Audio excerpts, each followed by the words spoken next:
Reasoning में आज हम कवर करेंगे दोस्तों समूह विश्लेषण।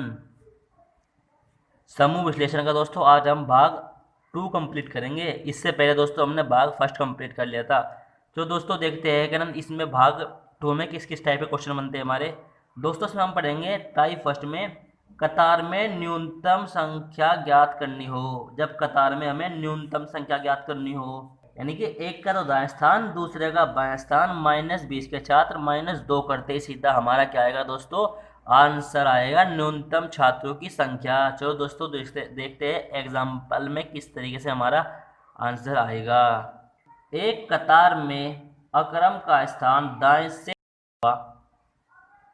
से अकरम का स्थान 47वां, वह इमरान का बाएं से 13वां। इन दोनों को बीच में 6 छात्र है। इन दोनों के बीच में 6 छात्र है। तो कतार में न्यूनतम छात्रों की संख्या बताओ। पहले तो अकरम का स्थान दाएं से दे दिया 47वां, फिर इमरान का स्थान दे दिया बाएं से 13वां। दोनों के बीच में 6 छात्र बैठे हैं दोस्तों। अब कतार में हमें न्यूनतम छात्रों की संख्या ज्ञात करनी है। अकरम का स्थान दिया उसने दोस्तों, अकरम का स्थान दिया दाएं से 47वां, इमरान का स्थान दिया बाएं से 13वां। दोनों के जो बीच बैठे हैं दोस्तों छात्र, दोनों के जो बीच बैठे हैं छात्र वे 6 छात्र बैठे हैं। तो हमें न्यूनतम संख्या ज्ञात करनी है। क्या संख्या ज्ञात करनी है दोस्तों हमें? न्यूनतम। तो दोस्तों एक का दायां स्थान, चलो जी एक का दायां स्थान प्लस दूसरे का बायां स्थान, चलो जी दूसरे का बायां स्थान -20 के छात्र। माइनस कितने हो गए दोस्तों हमारे? -20 के छात्र कितने हैं हमारे? 6। -20 के छात्र हो गए 6 और माइनस दोस्तों हमारे सूत्र में दिया है 2। 13 और 47 को पहले ऐड करते हैं दोस्तों। 13 और 47 दोस्तों हमारे हो गए 60। 6 और 2 दोस्तों हमारे हो गए 8। जब 60 में से 8 गए दोस्तों कितना बचेगा? हमारे बचेंगे 52, 42। दोनों दोस्तों कतार में न्यूनतम जो संख्या होगी वो कितनी होगी? 52। Option number C. चलो दोस्तों अगला एग्जांपल देखते हैं। कतार में अधिकतम संख्या ज्ञात करनी हो। इससे पहले दोस्तों हमने पढ़ा था कतार में न्यूनतम संख्या ज्ञात करनी हो। अब क्या है दोस्तों? कतार में अधिकतम संख्या ज्ञात करनी हो। इसका क्या होगा दोस्तों? दायां स्थान प्लस बायां स्थान प्लस बीच वाले। अरे दोस्तों ये तो बहुत ईजी हो गया। दायां स्थान प्लस बायां स्थान और प्लस बीच वाले छात्र। जब छात्रों की अधिकतम संख्या ज्ञात करनी हो दोस्तों, इससे पहले हम समूह विश्लेषण से एक वीडियो और पहले अपलोड कर चुके हैं दोस्तों, जिसमें इससे अच्छे अच्छे क्वेश्चन, इससे अच्छी अच्छी टाइप बताई गई है दोस्तों। आप वो वीडियो भी जरूर देखिए। समूह विश्लेषण से मेरा वादा है एग्जाम में आपका कोई भी क्वेश्चन नहीं छूटेगा और कुछ ही सेकंडों में आप बड़ी आसानी से बिल्कुल सही सही आंसर निकाल लेंगे। चलो दोस्तों देखते हैं एग्जाम्पल। एक कतार में रवि का स्थान दाएं से कितना हो गया दोस्तों? दाएं से हो गया 14वां स्थान, तथा रामू का स्थान हो गया बाएं से 16वां स्थान। इन दोनों के बीच में कुल छात्र जो बैठे हैं दोस्तों वो 19 बैठे हैं। तो कतार में हमें अधिकतम छात्रों की संख्या ज्ञात करनी है। जैसा कि हमारा इसमें बताया, दाएं से हमारा स्थान जो हो गया दोस्तों 14वां और बाएं से हमारा हो गया 16वां। और दोनों के जो बीच बैठे हैं, बीच में जो छात्र बैठे हैं वो कितने बैठे हैं? 19। तो हमें यहाँ पर क्या बताना है दोस्तों? अधिकतम संख्या। बस सिर्फ इसका ध्यान रखना है दोस्तों। हमारे से एग्जाम में अधिकतम पूछ रहा है या न्यूनतम पूछ रहा है, तो दोस्तों इन सबको जोड़ देंगे। तो ये होगा 14 प्लस 16 प्लस 19, 9 और 6 हो गया 15, 15 और 4 दोस्तों हो गया हमारा 19। 19 का 9 का हासिल लगा 1। एक तो दोस्तों हमारा ये हो गया जो सा हासिल लगा था 1, 1 ये 2 3 4, तो यहाँ पर आ गया 4। तो हमारा आंसर आएगा कतार में अधिकतम छात्रों की संख्या है वो कितनी है? 49 यानी 49 है। तो ऑप्शन नंबर दोस्तों हमारा आएगा सी। अगला क्वेश्चन देखते हैं दोस्तों। अगला क्वेश्चन है दोस्तों हमारा, श्वेता शुभम से लंबी है। क्या कहा इसने? श्वेता शुभम से लंबी है, चलो जी लंबी होगी, पर उतनी नहीं जितना कि यश्मि है। यानी कि श्वेता शुभम से तो लंबी है पर इतनी लंबी नहीं श्वेता, यहाँ पर श्वेता की बात कर ली है दोस्तों, जितना कि यश्मि है। यश्मि यश्मि रंजीत से नाटी है, जो कि इतना लंबा नहीं, जो कि इतना लंबा नहीं जितना कि मनोज है। इस समूह में सबसे लंबा या लंबी कौन है? चलो दोस्तों देखते हैं, यहाँ पहले शुरू से आते हैं दोस्तों। श्वेता शुभम से लंबी है, तो दोस्तों पहले श्वेता शुभम से लंबी है, तो यहाँ पर मान लेते हैं दोस्तों हम शुभम। शुभम श्वेता से लंबा है, लंबा है तो दोस्तों से आगे आएगा वो। चलो जी, श्वेता शुभम से क्या हो गया? लंबा हो गया, पर उतना नहीं जितना कि यश्मि है। यानी कि ये इससे लंबा तो है पर इतना लंबा नहीं जितना यश्मि है, यानी कि यश्मि इन दोनों से भी लंबी है। भाई एग्जाम पर्सन में हमारे से ये तो क्या गया है दोस्तों, श्वेता शुभम से लंबी है पर उतना नहीं जितना कि यश्मि, यानी कि सबसे लंबी इन तीनों में। अभी तक तो हमारे से क्या हो गया, इन तीनों में शुभम और श्वेता से लंबी यश्मि हो गई।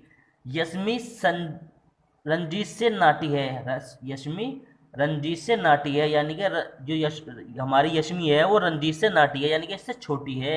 छोटी है तो रंजीत भी आगे दोस्तों हमारा आगे आएगा इससे। जो कि इतना लंबा नहीं जितना कि मनोज, यानी कि क्या पर रंजीत की बात चल रही है दोस्तों यहाँ पर। अब जा, जो कि इतना लंबा नहीं जितना कि मनोज है, यानी कि मनोज सबसे लंबा आ गया दोस्तों इसमें। पहले आएगा मनोज, फिर रंजीत, फिर यश्मि, फिर श्वेता, फिर शुभम। इसने क्या पूछा दोस्तों हमारे से प्रश्न में, सबसे लंबा या लंबी? सबसे लंबा कौन आ गया दोस्तों हमारा? सबसे लंबा दोस्तों इसमें आएगा हमारा मनोज। तो ऑप्शन नंबर दोस्तों हमारा आएगा ए। दोस्तों सिर्फ इसमें यह ध्यान देना होता है कि सबसे किसकी बात चल रही है, सिर्फ जिसकी बात चल रही है दोस्तों उसमें आगे रखना है। सिर्फ हमारा एग्जाम में हमारा जो, अगर एग्जाम में हमारा इस तरह का क्वेश्चन बनता है तो दोस्तों बिल्कुल घबराने की जरूरत नहीं है। सिर्फ आहिस्ता आहिस्ता ध्यान से पढ़ते हुए क्वेश्चन का हमको आंसर निकालना है। चलो दोस्तों अगला सवाल देखते हैं।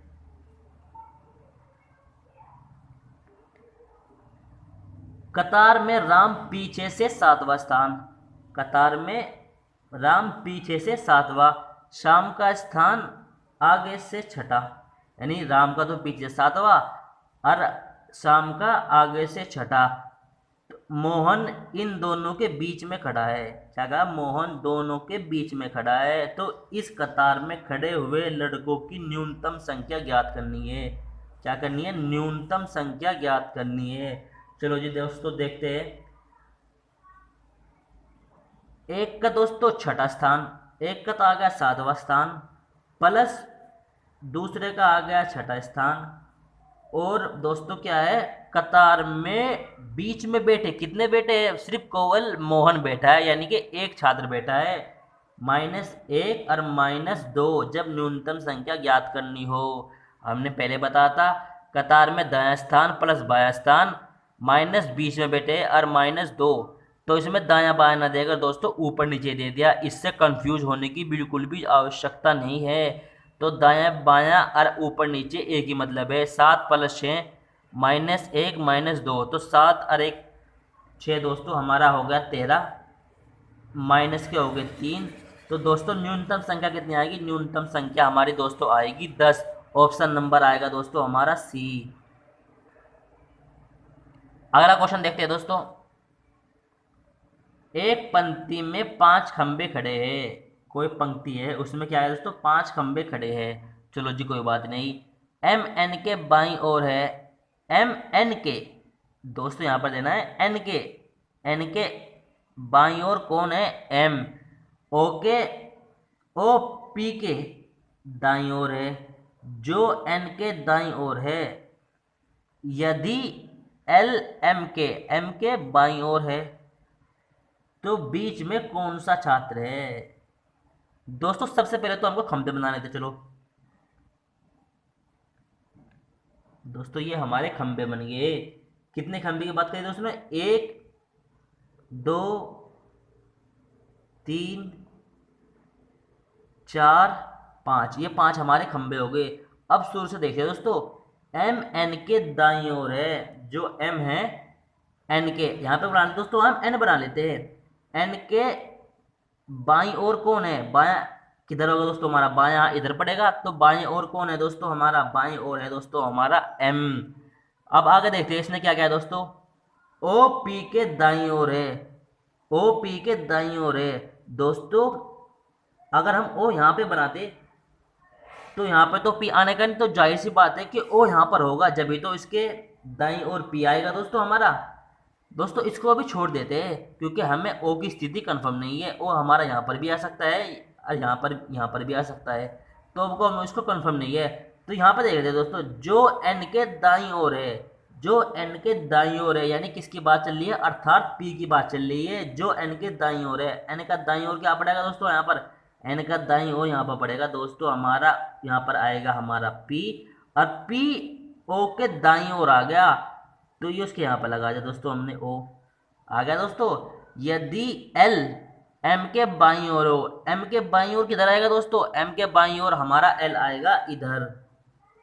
चलो जी यहाँ पर एल आ गया, तो यहाँ पर ये हो गए 1 2 3 4 5, 5 की बात दोस्तों उसने हमारे से एग्जाम में करी थी, तो इसमें बताना है तो बीच में कौन सा खंबा है, बीच में कौन सा है दोस्तों, हम 2 तो इधर से छोड़ देते हैं और 2 इधर से छोड़ देते हैं, क्योंकि दोस्तों हमारा टोटल जो संख्या है हमारी टोटल है 5 5, और अगर हमें बीच का संख्या निकालनी है तो 2 हमें इधर से छोड़ने पड़ेंगे, 2 इधर से। अब हमारा दोस्तों जो आंसर आएगा, हमारा आंसर आएगा एन, एन हमारा बीच में होगा, बिल्कुल सेंटर में।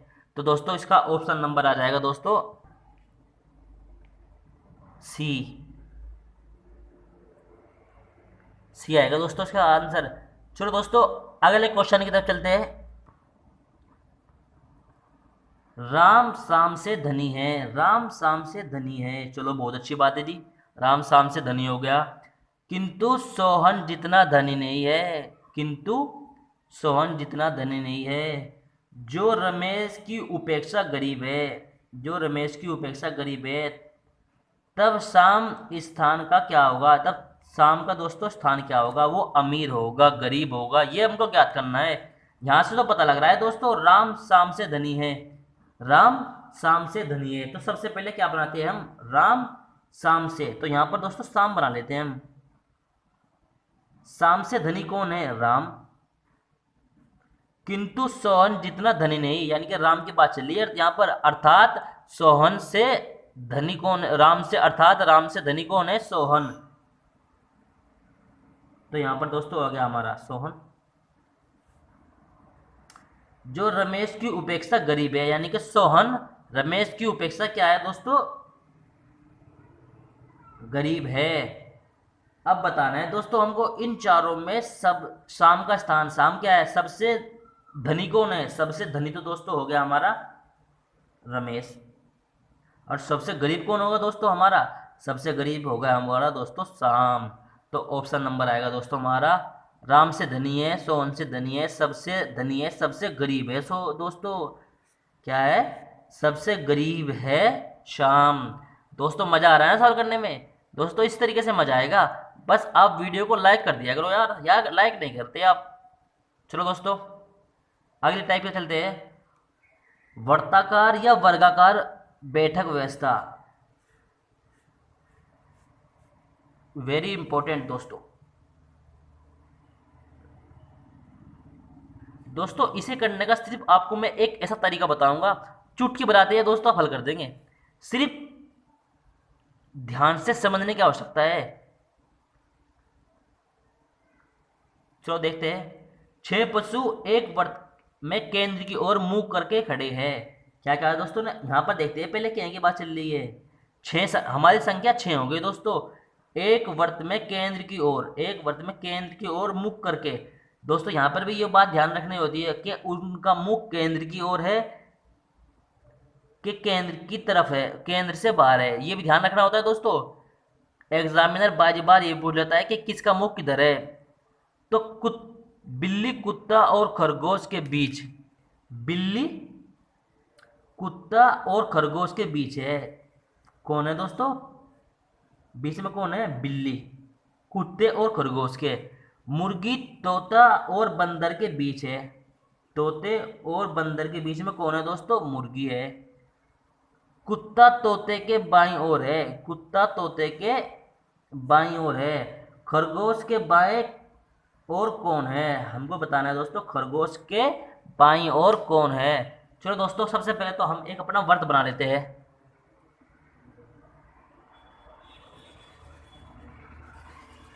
चलो जी, वर्त हो गया। अब उसने क्या है, छः छः हमारे छः हैं, ये केंद्र हो गया हमारा। अब छः बना लेते हैं। 1 2 3 4 5 6। ये 6 हो गया दोस्तों हमारा। अब हम चलते हैं दोस्तों अपने पर्सन की तरफ। इसने क्या कहा है यहाँ पर? बिल्ली है ना, जो कुत्ते और खरगोश के बीच है। दोस्तों यहाँ पर हम खरगोश बनाते हैं सबसे पहले। खरगोश। खरगोश कुत्ते और बिल्ली के बीच है, तो दोस्तों यहाँ पर बनाते हैं हम कुत्ता। कुत्ते और खरगोश के बीच में कौन है दोस्तों? बिल्ली। तो बिल्ली कहाँ पर आएगी दोस्तों? हमारी बिल्ली आएगी यहाँ पर। इनके बीच में तो क्या है उसने? कुत्ता और खरगोश के बीच में कौन है? बिल्ली। कुत्ते और खरगोश के बीच में क्या आ गई दोस्तों? अगर हम इधर से घुमाएंगे इसको, कुत्ता और खरगोश के बीच में क्या आएगी? बिल्ली आ गई। आगे चलते हैं दोस्तों। मुर्गी तोते और बंदर के बीच है। दोस्तों यहाँ पर मुर्गी तोता बंदर तीनों में से कोई भी नहीं है, तो दोस्तों इसको अभी थोड़ी देर के लिए छोड़ देते हैं। आगे देखते हैं दोस्तों। कुत्ता तोते के बाईं ओर है। कुत्ता तोते के बाईं ओर है, तो दोस्तों यहाँ पर तोता बना देते हैं हम। तोते के बाईं ओर, बाईं ओर के दोस्तों यहाँ पर तो आएगा, बाईं ओर क्या है? कुत्ता है। ये बात हमारी कंफर्म है दोस्तों। इस तरह के सवाल में जिस बात का हमको पक्का कंफर्म 100% हो, वो ही लिखते हैं, ना कि दोस्तों दोस्ता लिख ले। अब देखते हैं दोस्तों यहाँ पर, क्योंकि हमारा तोता आ गया और यहाँ पर इसमें तोता दिया है, तो तोते से हमारा आंसर आगे हो जाएगा। इसने कहा मुर्गी तोते और बंदर के बीच है, तो दोस्तों तोता यहाँ पर आ गया, तो जाहिर सी बात है यहाँ पर क्या आएगा दोस्तों? हमारा यहाँ पर मुर्गी आएगी। अरे क्या रहेगा दोस्तों? हमारा बंदर रह गया। हो गया दोस्तों हमारा पूरा। इसने पूछा है खरगोश के बाईं ओर। खरगोश के बाईं ओर कौन होगा दोस्तों? खरगोश के बाईं ओर कौन होगा? हमारा खरगोश के बाईं ओर होगा। तो खरगोश के बाईं ओर होगा दोस्तों हमारा बंदर। दोस्तों सिर्फ वर्ड में ये बात ध्यान होती है, जब अब इधर से घूमते हैं तो दोस्तों हमारा बायां होता है इधर से, दायां होता है इधर से। और जब हमारी सरल रेखा होती है तो दोस्तों हमारा बायां होता है इधर से, दायां होता है इधर से। तो खरगोश के बाईं ओर दोस्तों जो होगा, खरगोश के बाईं ओर होगा दोस्तों हमारा बंदर। अगला क्वेश्चन देखते हैं दोस्तों। अगला क्वेश्चन होगा दोस्तों हमारा, 4 मित्र वर्ताकार बैठकर ताश खेल रहे हैं। कितने दोस्तों? 4 वर्ताकार बैठकर ताश खेल रहे हैं। खेलन तो दोस्तों हमें इससे क्या मतलब है? हमें तो अपने सवाल से मतलब है। राम के दाएं तरफ शंकर बैठे थे और अरविंद के बाईं तरफ गोपाल बैठा था। निम्न में से युगल खेल में भागीदार कौन है? यानी कि युगल खेल में भागीदार कौन कौन है दोस्तों? इसका मतलब हमारे आमने सामने, यानी कि उन दोनों के आमने सामने कौन बैठा है। चलो दोस्तों सबसे पहले तो वर्ताकार बनाते हैं। ये बन गया वर्ताकार। चलो जी। अब राम के दाएं तरफ शंकर बैठा है। सबसे पहले दोस्तों राम बनाते हैं। राम के दाएं तरफ शंकर बैठा है, दाएं बनाते हैं दोस्तों। पहले राम बन गया दोस्तों। चलो राम हो गया हमारा यहाँ पर। राम। राम के इसने क्या कहा? दाएं तरफ। दाएं किधर होगा दोस्तों? इधर नहीं, इधर होगा दोस्तों इसमें दाएं। जैसा कि मैं आपको पहले बता चुका हूं। शंकर इससे पहले क्वेश्चन बताया था कि इधर से घूमेगा तो बाएं और इधर से घूमेगा दाएं। जब हम इसके दाएं घुमाएंगे तो दाएं हमारा इधर चलेगा। इसलिए दोस्तों यही बात इसके अंदर टेक्निक की है। ये इसी वजह से मैंने दोस्तों राम नीचे लिखा है, ऊपर ना लिखकर नीचे लिखा है, कि हमारा ऊपर से भी समझ में आ गया और नीचे से भी समझ में आ जाए। अब देखिए दोस्तों आगे। अरविंद के बाएं तरफ गोपाल बैठा था। अरविंद के बाएं तरफ गोपाल बैठा था। दोस्तों कहाँ पर बनाते हैं हम? यहाँ पर अरविंद, यहाँ पर अरविंद की बाएं तरफ गोपाल, यहाँ पर दोस्तों गोपाल बना लेते हैं। गोपाल अरविंद के बाएं तरफ, तो यहाँ पर हो गया दोस्तों अरविंद। दोस्तों अगर इधर जाएंगे जब तो बाएं आएगा दोस्तों, बाएं तरफ गोपाल बैठा था। अब देखते हैं दोस्तों इसमें भागीदार कौन कौन से हैं। अरविंद और शंकर, अरविंद और शंकर दोनों भागीदारी है, और गोपाल और राम दोनों भागीदारी युगल खेल खेले हैं। अब देखते हैं दोस्तों हमारे ऑप्शन में क्या दिया है। राम और शंकर, राम और शंकर तो दोनों पार्टनर नहीं है। राम और अरविंद, राम और अरविंद भी दोनों पार्टनर नहीं है, तो हमारा ऑप्शन ए भी नहीं बनता, ऑप्शन बी भी नहीं बनता। गोपाल और शंकर, गोपाल और शंकर भी दोनों हमारे पार्टनर नहीं है, तो ऑप्शन हमारा सी भी नहीं बनता। इसमें आ गया दोस्तों गोपाल और राम, गोपाल और राम हमारे आमने सामने बैठे हैं, इसीलिए दोस्तों इसका आंसर होगा गोपाल और राम, ऑप्शन डी। अगला क्वेश्चन देखते हैं दोस्तों।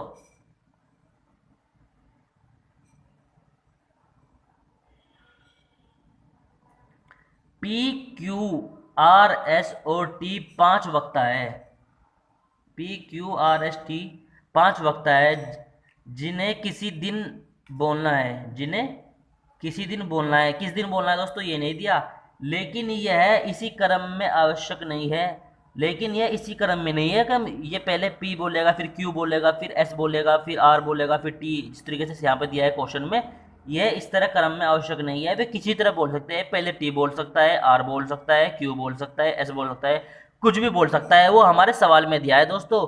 चलो देखते हैं सवाल में क्या है। आर ना तो पहले और ना ही अंतिम वक्ता है, आर क्या है, ना तो पहला है और ना ही अंतिम वक्ता है। एस के बाद तीन वक्ता है, एस के बाद तीन वक्ता है, और टी के पहले तीन वक्ता है। यदि पी क्यू के बाद बोलता है, पी क्यू के बाद बोलता है, तो अंतिम वक्ता कौन है। बहुत ही अच्छा क्वेश्चन है दोस्तों। जो सबसे पहले तो हम पांच संख्या बढ़ा लेते हैं दोस्तों बोलने से पहले। क्रम हो गए यहाँ पर दोस्तों क्या हो गए, वक्ता। एक, दो, तीन, चार, पाँच, ये हो गए दोस्तों। अब उसने क्या कहा, आर ना तो पहला है और ना ही अंतिम है। आर क्या है दोस्तों, ना तो पहला है और ना ही अंतिम है, यानी कि इन तीनों में से आर कोई से भी आ सकता है, ये हमको भी कंफर्म नहीं है। तो जिसकी स्थिति दोस्तों कंफर्म ना हो उसको नहीं लिखना चाहिए, जिसकी स्थिति कंफर्म हो वो लिखो दोस्तों। चलो आगे देखते हैं। एस के बाद तीन वक्ता है, अगर दोस्तों हम यहाँ पर एस बना देते हैं तो एस के बाद तीन वक्ता, एक दो तीन, ये बात कंफर्म है दोस्तों, एस के बाद तीन वक्ता हो गए। आगे देखते हैं दोस्तों, और टी के पहले तीन वक्ता है, अगर दोस्तों हम यहाँ पर एक दो तीन, तो दोस्तों हमारा टी कहाँ पर आएगा, टी हमारा यहाँ पर आएगा। टी से पहले तीन वक्ता बताइए ना, एक दो तीन, तीन आ गए दोस्तों। तो एस के बाद तीन वक्ता आ गए, टी के बाद तीन वक्ता आ गए। अब दोस्तों थोड़ा सा हम एग्जाम सवाल में अपने थोड़ा सा पहले आते हैं। आर ना तो पहला है और ना ही अंतिम है। अब दोस्तों पहला बच रहा है और अंतिम बच रहा है और एक तीसरा बच रहा है, जबकि हमको पता है आर ना तो पहला है और ना ही अंतिम है, तो दोस्तों आर हमारा यहाँ पर आएगा, तीसरा वक्ता आर हो गया। अब आते दोस्तों लास्ट में, यदि पी क्यू के बाद बोलता है, पी क्यू के बाद बोलता है दोस्तों पी, तो जगह दो बच रही है, एक पहली बच रही है एक लास्ट की बच रही है। और इसने क्या, क्यू के बाद बोलता है, तो यानी कि लास्ट में कौन बोलेगा, पी बोलेगा, और सबसे शुरू में कौन बोलेगा दोस्तों, क्यू बोलेगा। तो उसने हमारे सवाल में पूछा है तो अंतिम वक्ता कौन है दोस्तों, अंतिम वक्ता जो हमारा कौन है, पांचवा अंतिम वक्ता है दोस्तों हमारा पी, यानी कि हमारा आंसर आएगा ऑप्शन नंबर सी, अंतिम वक्ता पूछा। अगर दोस्तों पूछा तीसरा वक्ता कौन है तो आर होता, चौथा पूछता टी होता, अगर दूसरा एस, अगर पहला पूछता क्यू। बहुत ही अच्छा क्वेश्चन था दोस्तों, इस तरह क्वेश्चन हमेशा देखने को मिलते हैं एग्जाम में।